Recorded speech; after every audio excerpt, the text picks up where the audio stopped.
Hello, हमारे YouTube channel मातृभाषा संस्कारों की जननी पर आप सभी का स्वागत है। तो आज हम लोग पढ़ेंगे शब्द रचना समास। तो देखते हैं हम लोग समास की परिभाषा क्या है। समास की परिभाषा क्या परस्पर संबंधित दो या दो से अधिक शब्दों के मेल को ही समास कहते हैं। जैसे घुड़सवार, इसमें क्या है, घोड़ा पर सवार, दो शब्द हो रहा है, घोड़ा और सवार। इसी तरह देखेंगे मन से चाहा, मन चाहा, दो शब्द मिल रहे हैं, तो ये साफ साफ पता चल रहा है समास है। अब हम लोग देखते हैं इस क्या है, समस्त पद, पूर्व पद, उत्तर पद, समास विग्रह।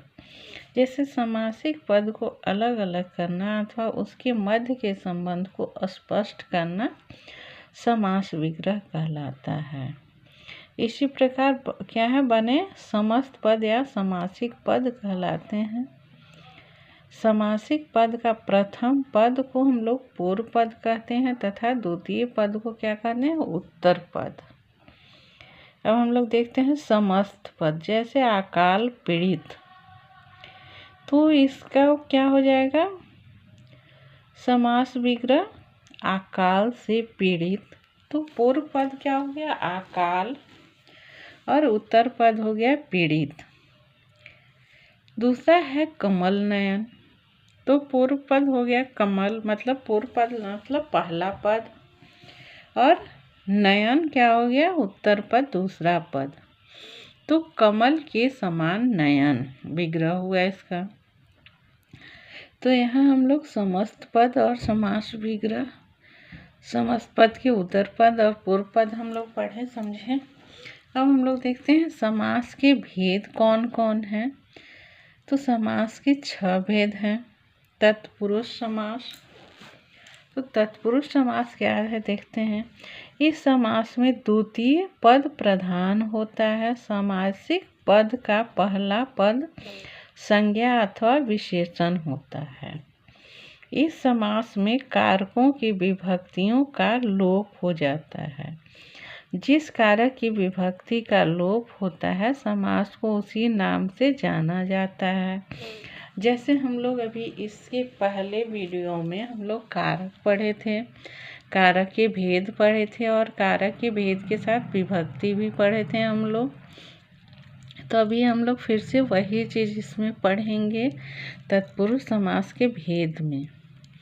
अब देखते हैं हम लोग तत्पुरुष समास में, जैसे अभी हम लोग पढ़े द्वितीय पद प्रधान होता है इसका, और पहला पद क्या होता है, संज्ञा अथवा विशेषण होता है। तो देखते हैं कारकों की विभक्ति के नामों के अनुसार इसके 6 भेद हैं। क्या है, तत्पुरुष समास के कारक के विभक्ति के नाम के अनुसार तत्पुरुष के 6 भेद हैं। पहला कर्म तत्पुरुष है।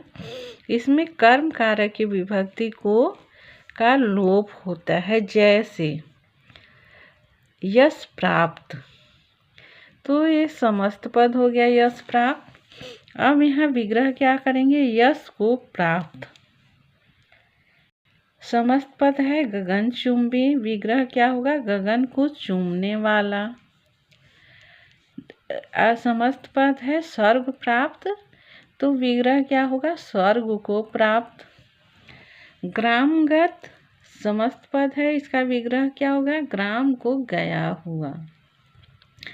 इसी तरह वन गमन क्या है, समस्त पद है, इसका विग्रह होगा वन को गमन, मतलब वन में घूमने जाना। ये क्या हो गया, कर्म तत्पुरुष।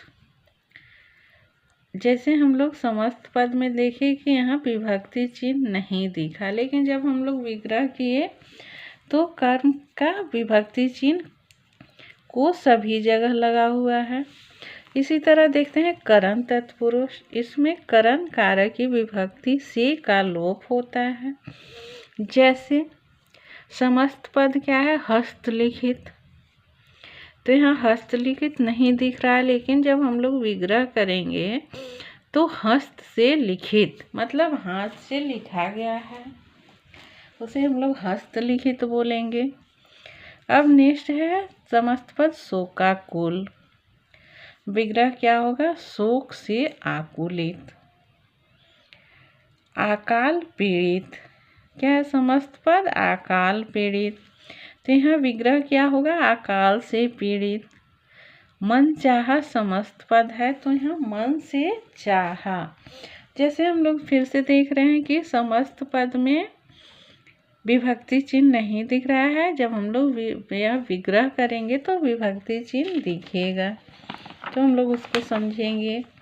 अब हम लोग देखते हैं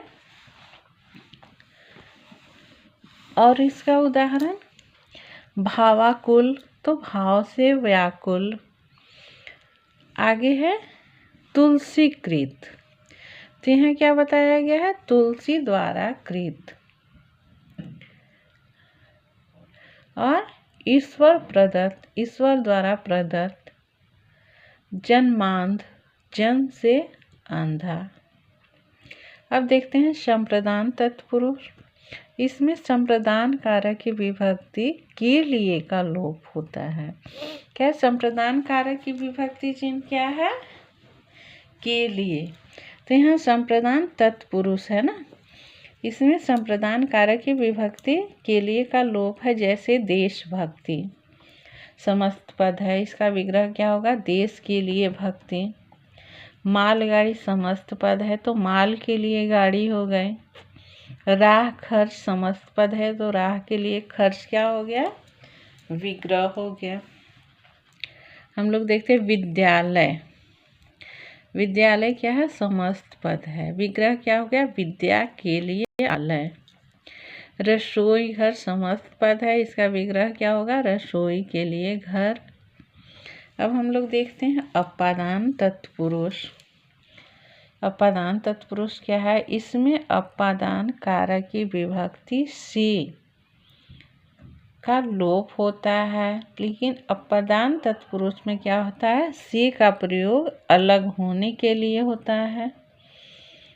अलग होने का अर्थ में होता है ना, जैसे रोग मुक्त, तो रोग मतलब होना, बीमारी होना, और मुक्त मतलब उससे छुटकारा पाना, तो रोग से मुक्त।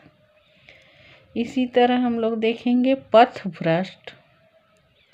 पथभ्रष्ट मतलब अपना राह से हट जाना, तो पथ से भ्रष्ट होना। अब क्या है? गुणहीन। गुणहीन मतलब कोई गुण नहीं होना, निर्गुण होना, लेकिन यह विग्रह क्या होगा? गुण से हीन। देश निकाला, यहाँ क्या है? समस्त पद, तो इसका विग्रह होगा देश से। चरित्रहीन, विग्रह क्या होगा? चरित्र से हीन। प्रदूषण रहित, विग्रह क्या होगा? प्रदूषण से रहित। संबंध तत्पुरुष देखते हैं, इसमें संबंध कारक की विभक्ति का के की का लोप हो जाता है। जैसे गंगा जल, तो क्या होगा? गंगा का जल। दीनानाथ, दीनों का नाथ। देशवासी, देश का वासी। घुड़दौड़, घोड़े की दौड़। ये क्या हो गया? संबंध कारक और इसके समस्त पद और विग्रह। अब हम लोग देखते हैं अधिकरण तत्पुरुष। अधिकरण तत्पुरुष में इसमें अधिकरण कारक की विभक्ति में पे पर का लोप हो जाता है। अधिकरण का विभक्ति चिन्ह क्या क्या है? में, पे, पर। अब देखते हैं क्या है? गृह प्रवेश, तो गृह मतलब घर होता है, तो घर में प्रवेश, तो यहाँ पे क्या हो गया? समस्त पद गृह प्रवेश, और विग्रह क्या हो गया? घर में, गृह में प्रवेश। सिर दर्द, सिर में दर्द, विग्रह हो गया। घुड़सवार, घुड़सवार का विग्रह क्या होगा? घोड़े पर सवार। आप बीती, विग्रह क्या होगा? आप पर बीती। तो हम लोग आज पढ़े समास, समास के भेद और तत्पुरुष समास किसे कहते हैं और तत्पुरुष समास की परिभाषा कितने भेद हैं। तत्पुरुष समास के जितने भेद हैं उसका परिभाषा, उदाहरण और तत्पुरुष समास की परिभाषा पढ़े। बाकी का पाठ हम लोग अगला वीडियो में देखेंगे। थैंक यू, धन्यवाद। और वीडियो देखने के बाद वीडियो सब्सक्राइब कर दीजिए और लाइक कर दीजिए।